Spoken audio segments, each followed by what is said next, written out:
तपाईहरू सम्पूर्णलाई stock talk YouTube च्यानलमा हार्दिक स्वागत छ।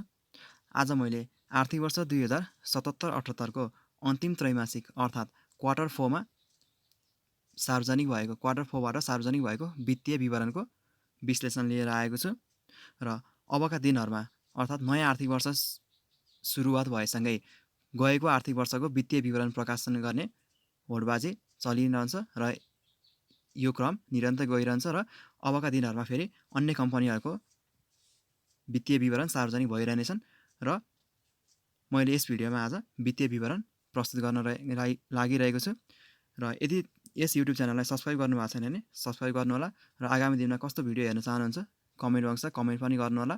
अब हामी जाउँ वित्तीय विवरणको विश्लेषणतर्फ। 2077-78 को चौथो त्रैमासिक अर्थात् क्वार्टर 4 को वित्तीय विवरण निकाल्ने क्रम जारी छ विभिन्न सङ्घ संस्थाहरूले र यसै क्रममा ग्लोबल आयामी लघुवित्त वित्तीय संस्था लिमिटेडले पनि आफ्नो चौथो त्रैमासिकको वित्तीय विवरण सार्वजनिक गरेको छ र यस विवरणमा रहेर कुन कुन इन्डिकेटरहरूले कस्तो पर्फर्मेन्स गरेका छन् अथवा कुन इन्डिकेटरहरू कति बढ्यो अथवा कति घट्यो त्यो बारेमा हामी जानकारी लियौँ। सर्वप्रथम मैले ग्लोबल आयामी लघुवित्त वित्तीय संस्था लिमिटेडको एलटिपी अर्थात् 2021 8 महिना 1 तारिकको दिनको एलटिपी राखेको छु। त्यो भनेको 2866 मा अन्तिम कारोबार मूल्य रहेको छ र अब जाउँ हामी यसको वित्तीय विवरणतर्फ।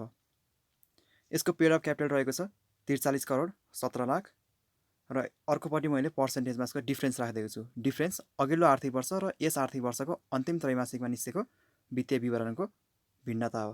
मतलब 2076-77 को चौथो त्रैमासिक र 77-78 को चौथो त्रैमासिकमा रहेको भिन्नता चाहिँ पर्सेन्टेजको आधारमा राखिदिएको छु र अघिल्लो आर्थिक वर्षको तुलनामा यस आर्थिक वर्षमा 30% ले पेड अफ क्यापिटल बढेको देखिन्छ। अर्को छ रिजर्भ ग्लोबल आयामी लघुवित्तको 34 करोड 54 लाख रहेको छ र यस आर्थिक वर्षमा अघिल्लो आर्थिक वर्षको तुलनामा 390% बढोत्तरी भएको छ जुन निकै राम्रो पक्ष रहेको छ र रिजर्भ स्ट्रङ बनाउनु भनेको कम्पनी पनि एक हिसाबले स्ट्रङ बन्दै जानु हो, किनकि रिजर्भ कोषमा राख्नु भनेको कम्पनीले एउटा आकस्मिक खर्च गराउनको लागि अथवा उसले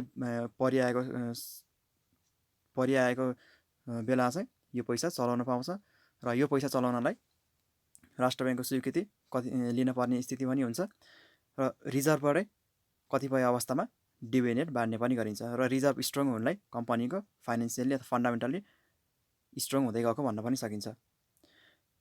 र अर्को छ नेट प्रफिट।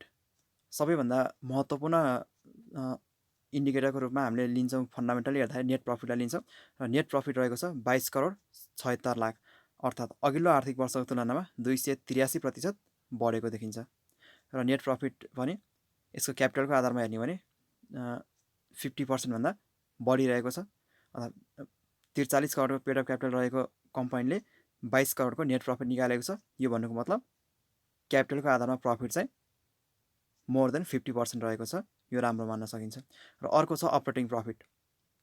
अपरेटिङ प्रफिट भनेको यसको कोर बिजनेसबाट आएको प्रफिट हो जुन 31 करोड 32 लाख रहेको छ र अघिल्लो आर्थिक वर्षको तुलनामा यस आर्थिक वर्षमा 70% ले बढेको छ। कोर बिजनेसबाट आएको प्रफिट नै 70% ले बढेको छ। यो पनि निकै राम्रो हो। अर्को छ net interest income. Net interest income भनेको यसको 45 करोड 31 लाख रहेको छ र अघिल्लो आर्थिक वर्षको तुलनामा 72% ले बढेको देखिन्छ। नेट इन्ट्रेस्ट इन्कम भनेको चाहिँ यसको interest income minus interest expenses गरेर नेट इन्ट्रेस्ट इन्कम आउने हो र यो भनेको चाहिँ दुईटा के को डिफ्रेन्स भन्दा कम्पनीले लोन प्रवाह गरेर आएको इन्ट्रेस्ट र कम्पनीले डिपोजिटमा दिने इन्ट्रेस्टको डिफ्रेन्स आउने भनेकै नेट इन्ट्रेस्ट इन्कम आउँछ। र बरोइङ छ 3 अर्ब 43 करोड रहेको छ र अघिल्लो आर्थिक वर्षको तुलनामा 33% ले बरोइङ बढेको छ।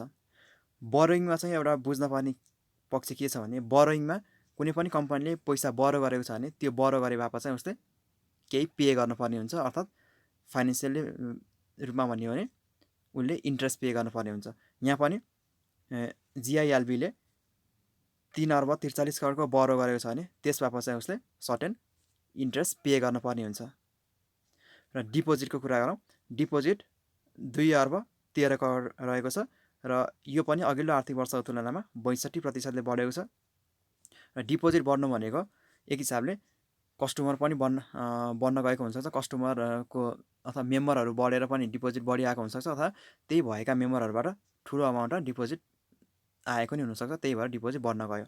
र डिपोजिट बढ्नु भनेको पनि राम्रो हो, किनकि डिपोजिट बढेर जाँदाखेरि लोन प्रवाह गर्ने क्षमता पनि केही स्ट्रङ हुँदै जान्छ। र अर्को छ लोन। यसले 6 अर्ब 16 करोड बराबरको लोन प्रवाह गरेको छ र यो लोन प्रवाह पनि अघिल्लो आर्थिक वर्षको तुलनामा चाहिँ 77% बढेको छ। र हामीले यहाँ के बुझ्नुपर्छ भने लोन प्रवाह 77% बढ्नु भन्नुको मतलब यहाँबाट आउने इन्ट्रेस्ट पनि बढी नै आउँछ कम्पनीलाई, किनकि लोन प्रवाह भएपछि लोन प्रवाहबाट सर्टेन इन्ट्रेस्ट कमाउँछ अथवा ब्याज कमाउँछ कम्पनीले। त्यो ब्याज लोन बढ्ने बित्तिकै, लोन अमाउन्ट प्रवाह बढ्ने बित्तिकै त्यहाँबाट आउने ब्याज पनि बढेरै आउँछ। र त्यो ब्याज चाहिँ कहाँ गएर बस्छ भन्दा नेट इन्ट्रेस्ट इन्कममा गएर त्यहाँनिर रहन्छ। र अर्को हामीले कुरा गरौँ राइट ब्याकको कुरा गरौँ। यहाँ राइट ब्याक र प्रोभिजन भनिरहेको छु, र राइट ब्याक र प्रोभिजन चाहिँ त्यति ठुलो महत्त्व हामी भर्खर इन्ट्री गरेको अथवा भर्खर स्टेटमेन्टहरू हेर्न थालेको, ब्यालेन्स सिटहरू हेर्न थालेकोहरूलाई त्यति धेरै महत्त्व दिँदैनौँ, र यो पनि बुझ्नु जरुरी छ। नेट प्रफिटलाई हेर्दाखेरि राइट ब्याक र प्रोभिजनको कुरा चाहिँ एकदम बुझ्न जरुरी छ। जस्तो राइट ब्याक भनेको छ, राइट ब्याक भनेको चाहिँ अघिल्लो वर्षको उठ्न बाँकी रकम यस आर्थिक वर्षमा उठाइएको। सपोज कुनै पनि कम्पनीको अघिल्लो आर्थिक वर्षमा लोन प्रवाह गरेको थियो र त्यस बापत चाहिँ पैसा केही उठ्न बाँकी थियो भने अघिल्लो आर्थिक वर्ष सकिसकेपछि यस आर्थिक वर्षसम्ममा उठेका पैसा चाहिँ राइट ब्याक हो। अर्थात् अघिल्लो वर्षको आम्दानी चाहिँ यस वर्ष उठ्यो, त्यो चाहिँ राइट ब्याक भयो। यहाँ 4 करोड 25 लाख बराबरको रकम चाहिँ राइट ब्याकको रूपमा रहेको छ, र यो रकम चाहिँ नेट प्रफिटमा गएर जोडिएको हुन्छ। भन्नुको मतलब नेट प्रफिट यहाँ 22 करोड 76 लाख छ भन्नुको मतलब चाहिँ यसमा 4 करोड 25 लाख चाहिँ राइट ब्याकको अमाउन्ट पनि जोडिएको छ। त्यसले पनि नेट प्रफिटलाई केही टेवा पुर्याउँछ।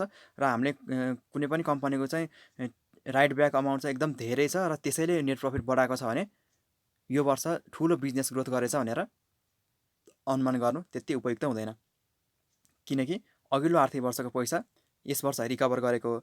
रिकभर गर्नु पनि एउटा आफ्नो बिजनेस पोलिसीलाई स्ट्रङ बनाएर त्यो पैसालाई रिकभर गरेर लिएर आउनु पनि एउटा राम्रो ग्रोथै मान्न सकिन्छ। तर यही आर्थिक वर्षमा भएको बिजनेस ग्रोथको रूपमा चाहिँ स्ट्रङ रूपले लिन त्यति उपयुक्त हुँदैन।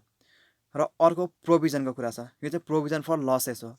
यो प्रोभिजन भनेको चाहिँ प्रवाह गरेको लोन कति प्रवाह गरेको छ त्यो लोन प्रवाह गरे बापत चाहिँ राख्ने प्रोभिजन हो। अर्थात् लस हुने स्थितिमा पुग्यो भने त्यसलाई प्रोभिजन केले गर्ने भन्दा कति अमाउन्टले गर्ने भन्ने छ। यो चाहिँ 6 करोड 89 लाखको प्रोभिजन राखेको छ लसको बापतमा। र यो प्रोभिजन राख्दा चाहिँ नेट प्रफिटको पैसा घटेर आउँछ। जस्तो यदि अस्ति भर्खर राष्ट्र ब्याङ्कको एउटा रिभाइज डिरेक्टिभ आएको थियो, त्यो डिरेक्टिभमा चाहिँ 1%बाट अब प्रोभिजन 1.3% पुर्याउनु पर्छ भन्ने थियो।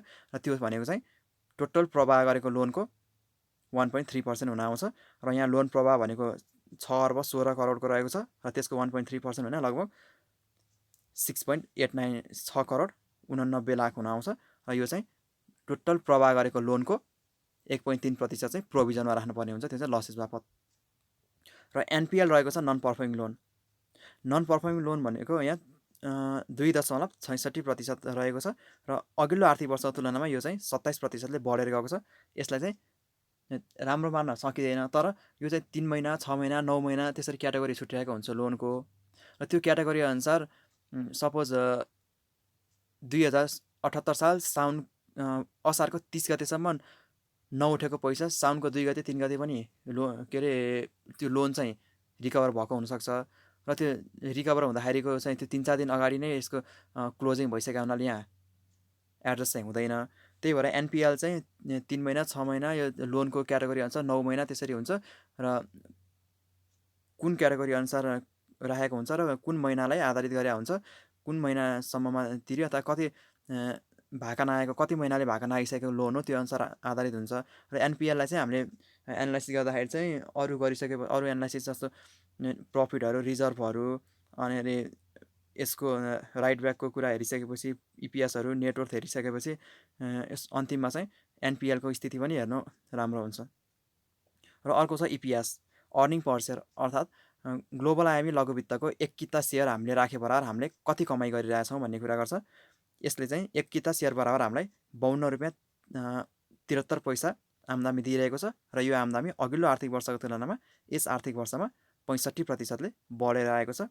जुन भन्नुको मतलब हाम्रो वेल्थ अथवा हामीसँग भएको जति किता होल्ड गरेका छौँ त्यसले वेल्थ म्याक्सिमाइजेसन गरेको छ भन्न बुझ्न सकिन्छ। र अर्को छ पी रेसियो। पी रेसियो छ 53.38 टाइम्स रहेको छ। पी रेसियो भनेको चाहिँ यसको पी रेसियो भनेको चाहिँ कस्तो हुन्छ भने एक किता सेयरमा अर्थात् एक किता सेयरबाट हामीले 1 युनिट पैसा कमाउनलाई कति लगानी गर्नुपर्छ भन्ने बुझिन्छ र त्यसमा चाहिँ 53.38 टाइम्स लगानी गर्नुपर्ने देखिन्छ। र यो पी रेसियो चाहिँ इपिएस डिभाइड बाई 77-78 को अन्तिम कारोबार मूल्य राखेर निकालिएको छ। र अर्को छ नेट वर्थ पर सेयर अर्थात् यसको बुक भ्यालु।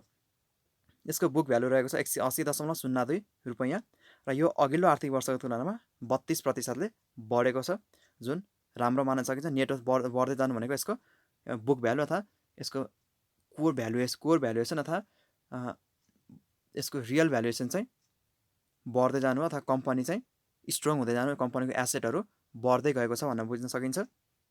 र यही नै रह्यो ग्लोबल आयामी लघु वित्त वित्तीय संस्था लिमिटेडको 77-78 को अन्तिम त्रैमासिकको वित्तीय विवरणको केही समीक्षा।